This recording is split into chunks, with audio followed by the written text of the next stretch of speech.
You didn't land on this video by accident. Something pulled you here. And if things have felt off lately, like your relationships aren't sitting right, like you've been giving everything and getting close to nothing back, pay attention to what these cards are about to say. This reading is about truth. Real, honest, sometimes uncomfortable truth. About the people around you, about the patterns you've been stuck in, and about the version of yourself that is ready to break free. Hey loves, welcome back. I'm Alice. This one hit different when I laid it out. Drop a comment, hit subscribe. That's you saying, I'm ready. Stay with me all the way through. Every bit of this is for you. The Seven of Cups came in first, and it opens with a question. How clearly are you actually seeing? A figure with their back to you, facing 7 cups in the clouds. Each one holds something different. A face, a snake, a castle, jewels, a dragon. All of it shimmering. All of it looking like exactly what you want. Until you get close enough to really look. This card is not about other people deceiving you. It is about the stories you tell yourself. The ones that turn someone's inconsistency into mystery, someone's coldness into depth, someone's absence into busy. The ones that let you keep choosing something that is not choosing you back, because seeing it clearly would mean having to do something about it. Maybe it's a friendship that stopped being reciprocal so gradually you barely noticed. Maybe it's a relationship where you've been holding 2 people together and calling it love. Maybe it's the way you've been showing up for people who wouldn't rearrange a single afternoon for you. The hardest part of this card is not the relationships you have to look at. It's the look you have to take at yourself. At the needs you've been dismissing because voicing them felt like too much. At the version of yourself you've been performing. The one who's fine, who doesn't ask for anything. While the real you has been waiting to be seen. Clarity has to come before everything else. You cannot move towards something true while your eyes are still adjusting. The Seven of Cups doesn't show up to disappoint you. It shows up to free you. And that starts with one thing: the willingness to see what's actually in front of you. Card 2. The Judgment. The Seven of Cups asked you to see clearly. Judgment is telling you what comes after that honesty. An angel descending, trumpet raised. The dead rising from their coffins, faces lifted upward, not in fear, but in answer to a call they are finally ready to hear. Judgment is not a card about being judged. It is a card about being called. There is a voice. Some of you have been hearing it for months, maybe years, trying to tell you who you actually are underneath all the roles you've been playing. And you didn't answer it. Not because you couldn't hear it, because answering it felt like too much. So you kept the old beliefs. The ones that told you your needs were inconvenient, that love had to be earned through shrinking, that speaking up would cost you more than staying quiet, that you were too much or not enough, depending on the day. Those beliefs were never true. They were just old. They were just the water you'd been swimming in so long you forgot it was possible to get out. Some of you believe people always leave, so you leave first, or keep one foot out the door in every relationship. Some of you believe you're too difficult to love as you actually are, so you edit yourself constantly. Some of you believe good things don't last, so you're already grieving happiness you haven't lost yet. Judgment is sounding its trumpet at all of it. Not to shame you, to say, you are being called to rise out of it, right now. The trumpet has already sounded. The only question is whether you're ready to rise. Judgment asks you to rise. The Queen of Swords is here to show you what that looks like in practice. A queen on her throne, one hand open and forward-facing, a sword pointing straight to the sky. No hesitation, no apology. She is not waiting for permission to speak. She is not softening what she knows to make it easier for someone else to hear. She is not cold, and I need you to understand that distinction.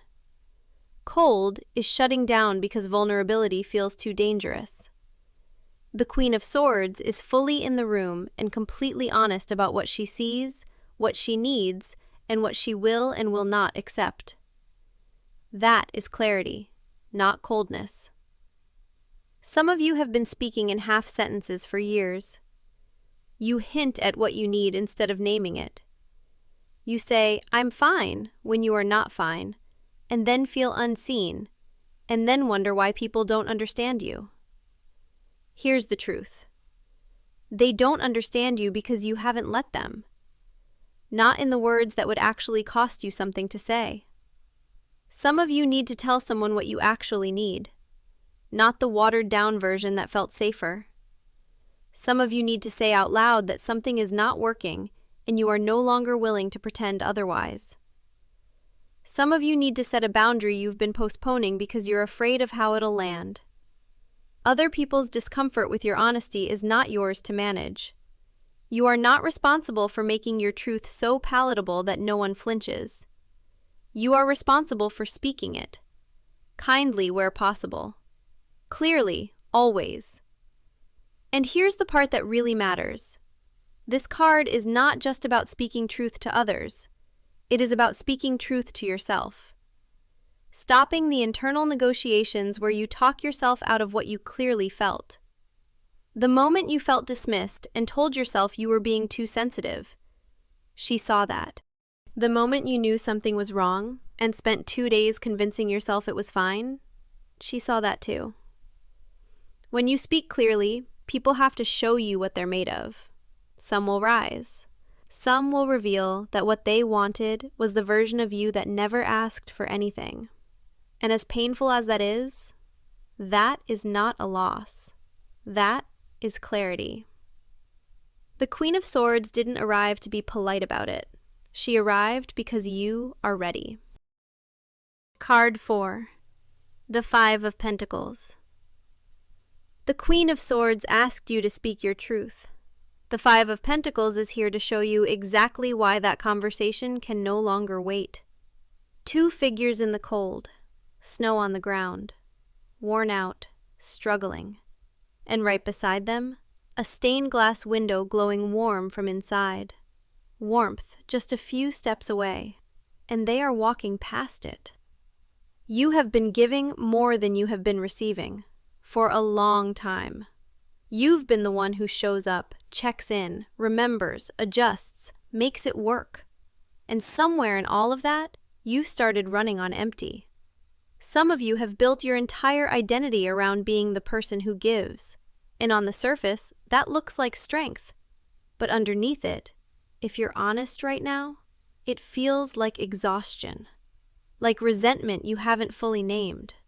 Like a loneliness that's sharp because you're surrounded by people and still feel unseen. Here is the part that takes real honesty. Some of the depletion you're feeling is not being done to you. When you consistently say yes when you mean no, when you shrink your needs to accommodate everyone else's comfort, that is a pattern with your fingerprints on it, which means it is also within your power to change. Redirecting your energy is not the same as becoming selfish. It is not abandoning the people you love. It is simply deciding that your needs matter too. Before you say yes to something, ask yourself, do I actually have this to give right now? If I give it, will I be okay?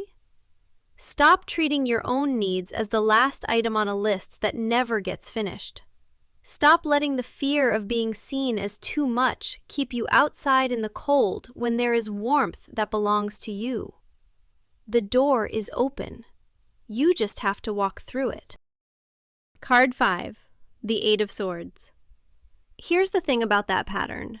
The giving, the shrinking, the running on empty. It didn't come from nowhere. Underneath it, almost every time, there is a belief. A quiet, old, deeply familiar belief that says your needs are too much, or that asking for something will cost you more than staying silent, or that this is just how things are for you. That belief is what built the cage, and the Eight of Swords is here to show you the door out of it.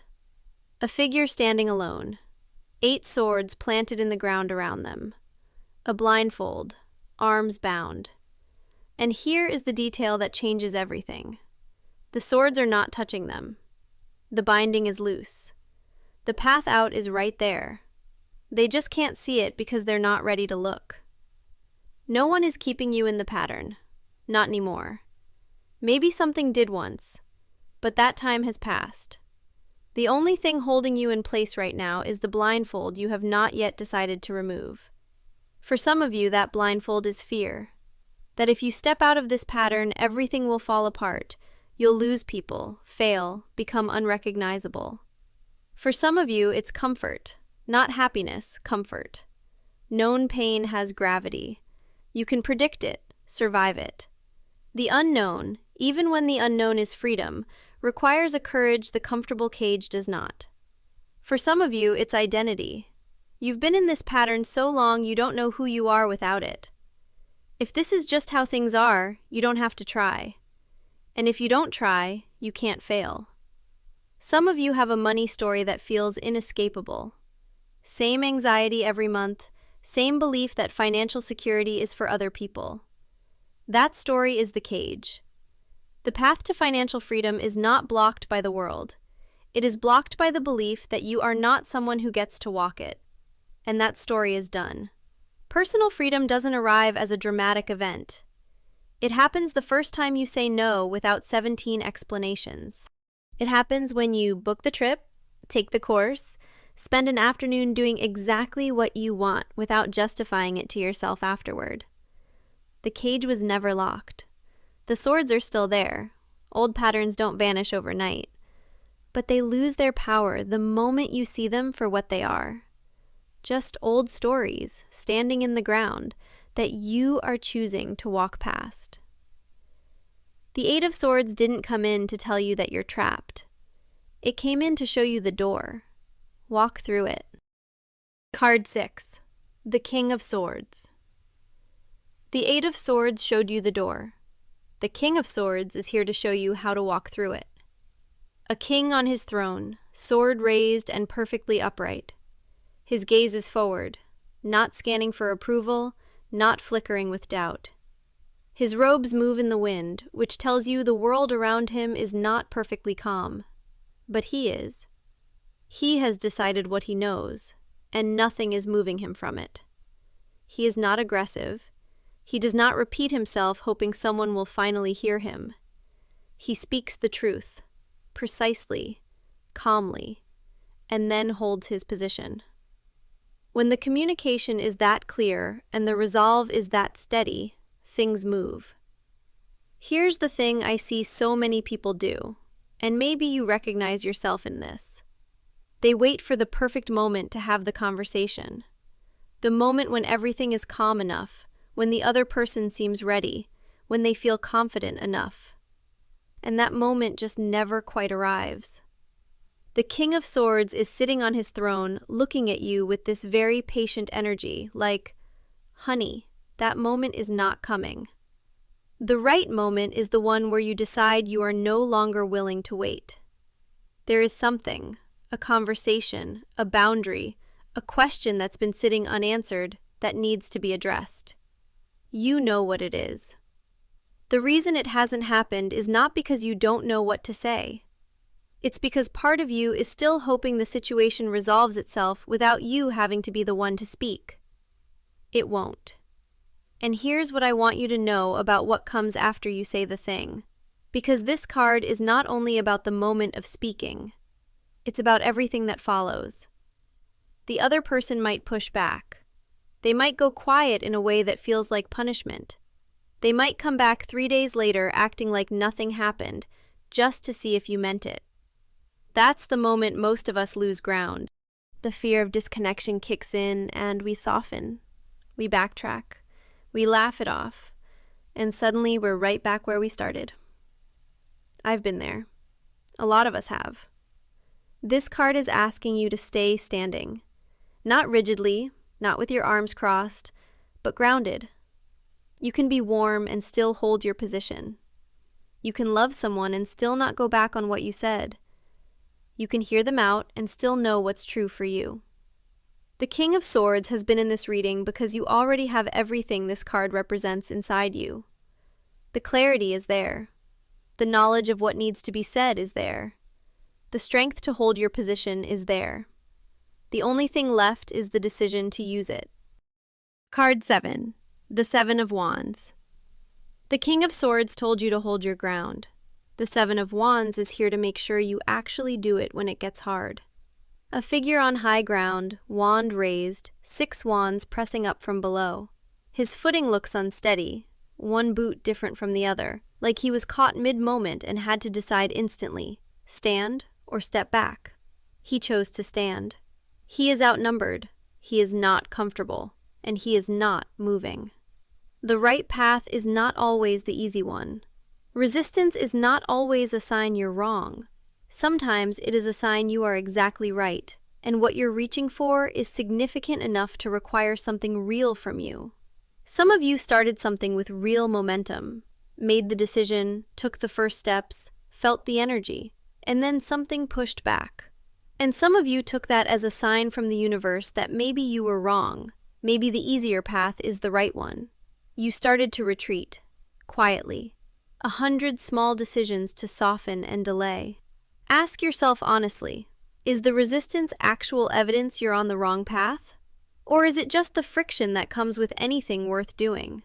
Real redirection feels quiet, a deep wrongness that doesn't go away no matter how much you want it to. Resistance feels like pressure from outside, like the thing you're holding is being tested to see if you actually mean it. The Seven of Wands is telling you, hold on. Some of you are pursuing a goal and the people around you aren't supportive.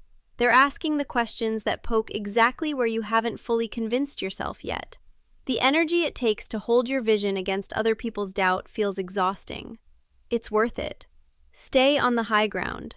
Some of you recently set a boundary, stopped accepting something you used to accept, and the other person pushed back, tested it, came back to see if it was real or if it would soften. This is the moment. You meant what you said. Stay standing. Staying grounded means returning, every time the doubt creeps in, to the reason you started. Not the fear, the reason. The life you were building toward. Keep that close, because the noise of resistance will always try to drown it out. It means refusing to make permanent decisions under temporary pressure. The peak of resistance is almost always the moment just before something breaks open. The figure in this card is not winning yet. He is outnumbered and his footing is uneven, but he is still standing. And in this moment, that is everything. Because the standing is what makes the winning possible. You are on high ground. Everything this reading moved through brought you here. To this moment where the resistance shows up and you have to decide who you are. You are someone who stays. Hold the position. Every card in this reading has been saying the same thing from a different angle. The Seven of Cups said, stop lying to yourself about what's actually there. Judgment said, the old beliefs were never true. Drop them. The Queen of Swords said, say the real thing, not the safe version. The Five of Pentacles said, you cannot keep pouring from empty. Redirect your energy back to yourself. The Eight of Swords said, the cage was never locked. Walk out. The King of Swords said, speak clearly. Hold the line. Stay standing. The Seven of Wands said, the resistance is a test, not a verdict, and you are more than equal to it. That is not a collection of themes. That is one story, and it belongs to you. You have to be willing to do the work. Not the grinding, white-knuckling kind you've already been doing too much of. The inner kind. The uncomfortable truth kind. The have the conversation kind. The take the blindfold off kind. You are not doing this alone. You have never been doing this alone. The universe that put these cards in this order on the day you found this, that is not a coincidence. That is something that has been paying attention to you. Rooting for you, waiting for you to finally believe that what is ahead is real. The joy is real. The success is real. The freedom, financial, personal, relational, is closer than it has ever been. But it is not coming for the version of you that is finished and perfect. It is coming for the version of you that is willing. Willing to speak. Willing to stand. Willing to choose yourself. Fully, finally, without apology. That version of you is not far away. She is right here. She has been here the whole time, and she is more than ready for everything that is coming. Don't let this pass through you like a moment that fades by tomorrow. Drop a comment right now. Tell me which card hit the hardest. Tell me what you are finally ready to release. Tell me what you are choosing to receive. I read every single comment, without exception. Like this video. Subscribe if you haven't yet. Not for the algorithm, for you, because the energy you bring to claiming what this reading said is the exact energy that moves things forward. That is not a metaphor. That is how this works. The season is already here. The universe is already moving in your direction. The only question is whether you're ready to let it be as good as it actually is. Sending you so much love. See you in the next one.